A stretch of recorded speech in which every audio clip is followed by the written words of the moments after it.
السلام علیکم ورحمۃ وعلیکم اللہ السلام وبرکاتہ۔ ورحمۃ اللہ وبرکاتہ۔ کیسے ہیں ملک صاحب، آپ خیریت سے ہیں؟ الحمدللہ۔ سب سے پہلے تو آپ کا بہت بہت شکریہ کہ آپ نے دوبارہ سے ہمیں وقت دیا۔ آپ کا شکریہ ابو جواد صاحب، ماشاءاللہ سے۔ ٹھیک، اب ہمارا آخری سوال ہے آپ سے، یہ اس پر کافی مباحثے اور مناظرے بھی ہوتے ہیں، اس کا ہم آپ سے جو ہے بالکل اختصار سے آپ کا جو ہے نظریہ جاننا چاہیں گے، بالکل اختصار کے ساتھ جی آپ کا نظریہ جاننا چاہیں گے۔ اس پر بھی حال ہی میں یہاں پر مناظرہ بھی ہوا تھا کراچی میں، پھر اس کے بعد بہت ایک تہلکہ مچ گیا۔ اس امت میں رسول خدا صلی اللہ علیہ وآلہ وسلم کے بعد افضلیت کس کی ہے؟ کون شخص ہے جو اس امت میں سب سے افضل ہے؟ میں احادیث سے، اجماع سے، قرآن سے، جتنے بھی دلائل ہمارے پاس ہیں ان میں سے آپ نے کس چیز کو قوی پایا یہ بھی بتائیے، اور آپ یہ بھی بتائیے کہ یہ خالص آپ کا نظریہ نہیں ہے یا شیعوں کا نظریہ نہیں ہے۔ اگر آپ اس کو ایسا ثابت کرنا چاہتے ہیں تو آپ صحابہ میں سے بھی بتائیے کہ کس صحابی کا یہ نظریہ تھا جو آپ نے اپنایا ہے۔ صحیح ہے۔ دیکھیں، آپ نے مجھے دیکھا ہوگا کہ میں بہت کم اس طرح کے اس موضوع پر میں نے گفتگو کی ہے، جی، ہم نے کوئی خاص بہت کم۔ قسم کا اس کی وجہ یہ ہے کہ میں اہل البیت علیہ السلام، جو رسول اللہ کی وصیت ہے نا، قرآن اور اہل البیت، میں ان دونوں کو ایک چیز مانتا ہوں۔ خود رسول اللہ نے فرمایا احدہما اعظم من الاخر، سنن ترمذی کی روایت ہے، ان میں سے ایک دوسرے سے اعظم ہے، بڑا ہے۔ یہ الفاظ بھی موجود ہیں کہ یہ دونوں حوض کوثر پر اکٹھے میرے پاس آئیں گے، تو ان دونوں کو ایک ساتھ قرار دیا گیا حتی یرد علی الحوض۔ ٹھیک ہے، خلیفتین ان کو کہا گیا ہے، ثقلین ان کو کہا گیا ہے، امرین ان کو کہا گیا، تو ان کی ایک رسول اللہ نے ان کو جوڑ کر بیان کیا ہے۔ لیکن کہیں پر مجھے یہ نہیں ملتا کہ ان کے علاوہ کسی کو رسول اللہ نے فرمایا کہ یہ قرآن کے ساتھ ساتھ برابر ہے۔ کسی اور ذات کے لیے کہا گیا ہو، علی کے لیے کہا گیا کہ علی میری جان ہے، علی منی و انا منہ۔ امام حسین کے لیے کہا گیا، سیدہ شباب اہل جنہ کہا گیا، تو ان کو قرآن مجید کے ساتھ برابر بیان کیا رسول اللہ نے۔ تو اسی لیے میں تو اہل البیت میں سے جو ان کی ترتیب ہے اصحاب کثاب، ان کو سب سے افضل مانتا ہوں اس امت کے اندر، مگر میں اس موضوع کو زیادہ زیر بحث نہیں لاتا ہوں، کیونکہ میرے نزدیک یہ ایک ایسی بحث ہے کہ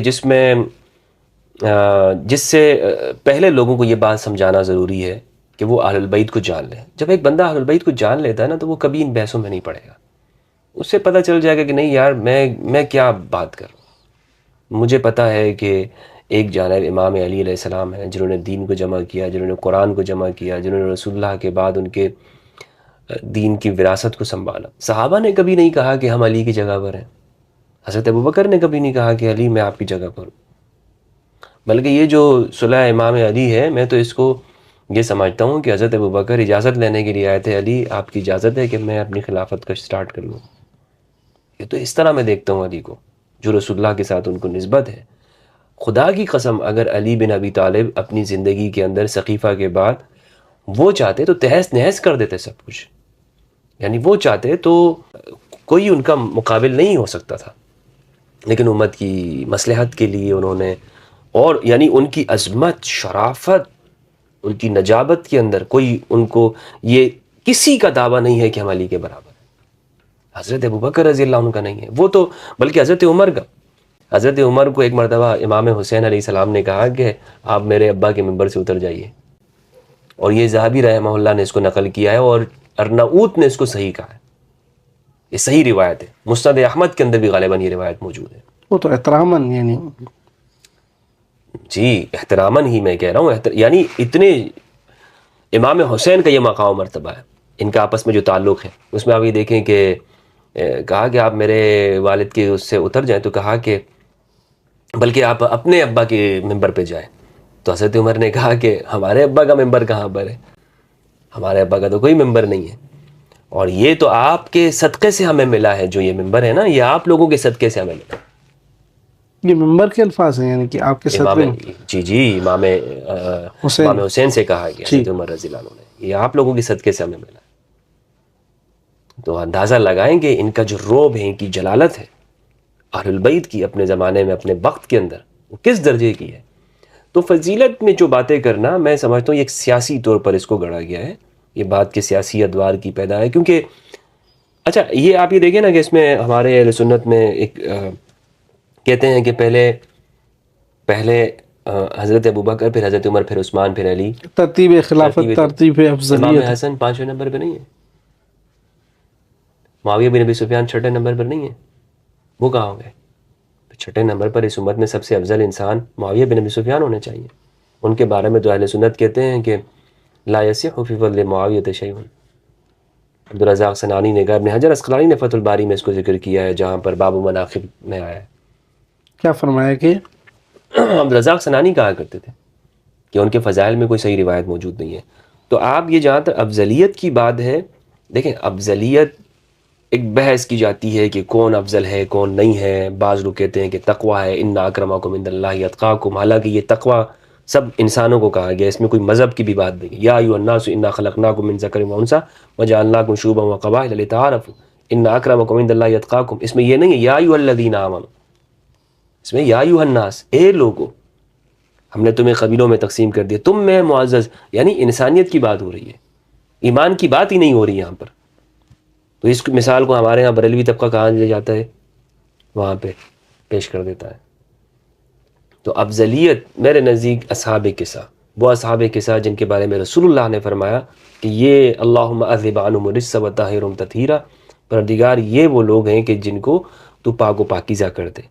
ایک صحابی مجھے بتا دیں کہ جن کے لیے، یا ایک کوئی ذات ایسی بتا دیں کہ ان 5 کے علاوہ، ان 4 کے علاوہ، ذوات قدسیہ کے علاوہ رسول اللہ نے فرمایا ہو کہ یہ آیت اس کے بارے میں اتری.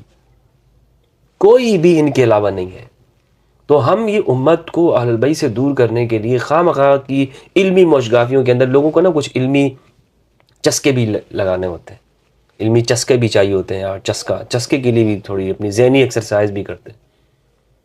جو صحیح علم ہے اس کو حاصل کرنے کی ہم کوشش نہیں کرتے. کوشش زیادہ یہ ہوتی نہیں یار چسکا لگنا ہے. مزہ آیا کہ نہیں؟ میں ایک دفعہ ایک مسجد میں گیا تھا، میں آپ کو بتاؤں کہ وہاں پہ مجھے کہا کہ جمعے کی تقریر کرنی تھی، تو مجھے انہوں نے کہا کہ مفتی صاحب آج نا آپ نے دیوبندیوں کی نا ٹھیک ٹھاک آپ نے کلاس لینی ہے.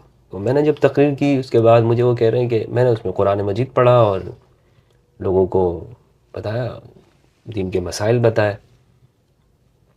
قرآن مجید کا ترجمہ میں نے سنا دیا ان کو، سورہ بقرہ کا. تو مجھے کہہ رہے ہیں کہ آج مزہ نہیں آیا. اس کے بعد وہ جو کمیٹی کے فرنٹ پہ کہہ رہے ہیں مزہ نہیں آیا.